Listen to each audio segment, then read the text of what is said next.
Hello, I'm Sue Butcher, and today we're going to talk about using social media to support the BIM workflow. In other words, in a project. So how do we take that culture of sharing online that we've talked about in the last two videos and bring it into the world of a particular project, into a closed environment in which there's security from the outside world?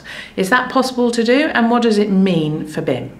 Now, I don't use BIM, and partly for the same reason that I never learned CAD, because when I did my architectural qualifications, there wasn't any CAD, and then by the time I tried to get into the work environment in about 92, 97, everybody already had it. So I didn't learn to use that, but I do know a few things about BIM.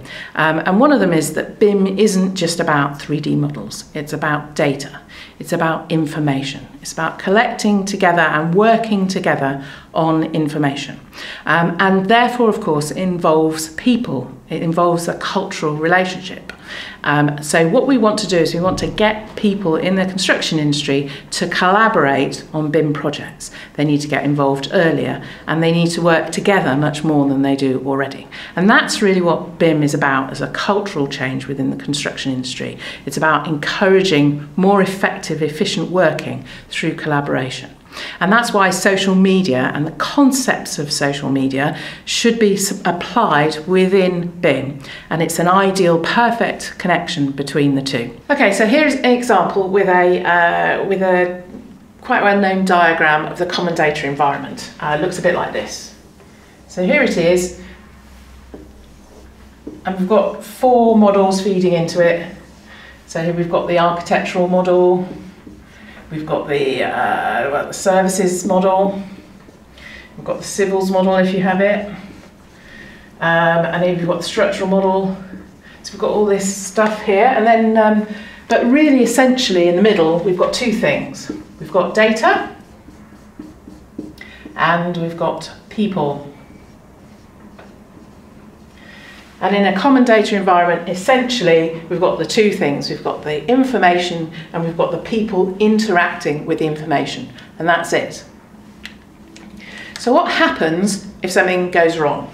One of these people spots something in the data that needs dealing with. What do? Oh dear. Now, one thing they might do is they might email somebody about it. Now, if they emailed somebody about it, they have to choose who to put in, and then you get a very long thread of very complicated interactions between numbers of different people. There's not really an audit trail. You've got people missing emails. You've got a security problem. You've got all sorts of complexities in the process of trying to deal with a problem in the model, in the data.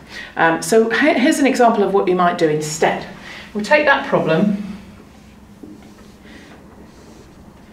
And we put it up here. And this might be a screenshot of it, it might be an extract from the data, it might be a link to the data, it might be a combination of all of those things, it doesn't matter, but it's a thing that somebody's published. And they've published this thing, and here they are, and they're saying, there's a problem with this thing, help me.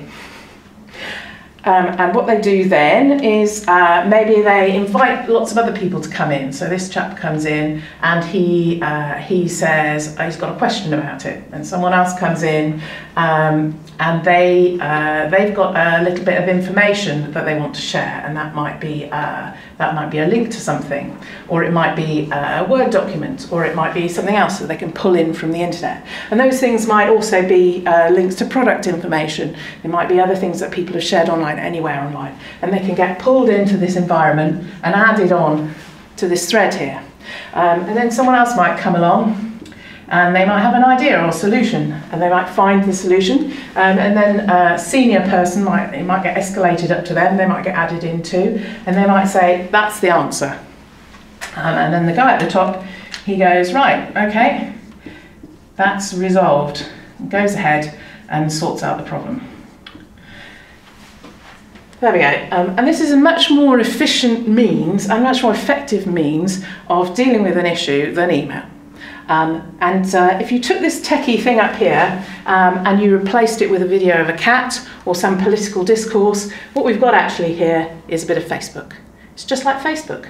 You've got people who've got profiles who are connected in. It could be a closed group of people, of course. You can add links, you can add comment, you can tick things, like things, share things, all of those things. It's just an interactive process that you're probably very familiar with. So the example of Facebook is just one of many. It's one that you might be familiar with. It's an environment that we can see would make a difference.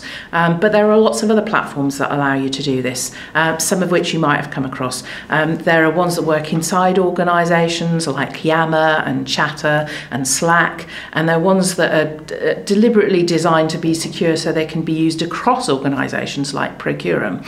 All these platforms and many others have been developed by internet techie specialists all over the world, are all out there available for people to start looking at. And the question is, who in construction industry is going to take these social media tools and start applying them to BIM to enable social collaboration to actually happen within that environment? Because whoever does that is going to make a huge commercial benefit for themselves and really make collaboration work effectively in construction. Okay, so that was a little bit more forward-looking, a little bit more challenging perhaps. I wonder if you've got any questions about that, you've got any ideas, seen some examples that people might be interested in.